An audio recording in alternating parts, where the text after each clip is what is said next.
কৃমির ওষুধ খাবেন? কেন খাবেন? কি নিয়মে খাবেন? বড়দের কি কৃমির ওষুধ খেতে হবে? এই সকল প্রশ্নের উত্তর পেতে সাথে থাকুন শেষ পর্যন্ত। মনে করেন আপনার বাচ্চাকে কৃমির ওষুধ খাওয়ালেন, কিন্তু বাবা মা নিজেই কৃমির ওষুধ খেলেন না, তাহলে 1 মাসের মধ্যেই বাচ্চার আবার কৃমি হওয়ার সম্ভাবনা থাকে। কৃমি কিভাবে আমাদের শরীরে প্রবেশ করে? কৃমির ডিম মাটি থেকে অপরিষ্কার হাত এবং খাবারের মাধ্যমে মুখে আসে। এরপর মুখ থেকে আমাদের অন্ত্রে চলে যায়, সেখানে বসবাস শুরু করে এবং আমাদের পুষ্টি চুরি করা শুরু করে, বিশেষ করে আয়রন। আর এ কারণেই কৃমি আক্রান্ত মানুষের রক্তশূন্যতা হয়, শরীর দুর্বল হয়, মাথা ঘোরে, লক্ষণ হিসাবে পেটে ব্যথা হতে পারে, রাতে মলদ্বারে চুলকানি হতে পারে, বমি বমি ভাব বা ভমিটিং হতে পারে, ক্ষুধামন্দা বা দুর্বলতা হতে পারে, অথবা কখনো কখনো এসব লক্ষণ নাও থাকতে পারে। অনেকের ধারণা কৃমি শুধু বাচ্চাদেরই হয়ে থাকে। এমন ধারণাটা সম্পূর্ণ ভুল। বড়দের দ্বারাই বাচ্চাদের কৃমির সংক্রমণ বেশি হয়, তাই বাচ্চাদের সাথে সাথে বড়দেরও কৃমির ওষুধ খেতে হবে।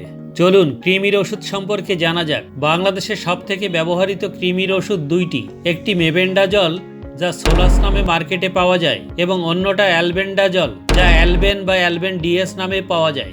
এই ওষুধগুলো কৃমি যে গ্লুকোজ শোষণ করত আমাদের শরীর থেকে, সেই গ্লুকোজ শোষণ করা বন্ধ করে দেয়। তখন কৃমিগুলো খাবারের অভাবে মারা যায়। সোলাসের ডোজ হলো 100 মিলিগ্রাম, সকালে একটা, রাতে একটা, মোট 3 দিন খেতে হবে। এরপর অ্যালবেন ডিএস, যেটার ডোজ হলো 400 মিলিগ্রাম একবার। এখানে একটা গুরুত্বপূর্ণ কথা হলো, কৃমির ঔষধ খেলে জীবিত কৃমিগুলো মারা যাবে, কিন্তু ডিমগুলো কয়েকদিনের মধ্যে আবার কৃমির জন্ম দেবে। তাই 2 সপ্তাহ পর পুনরায় আরেক ডোজ কমপ্লিট করতে হবে।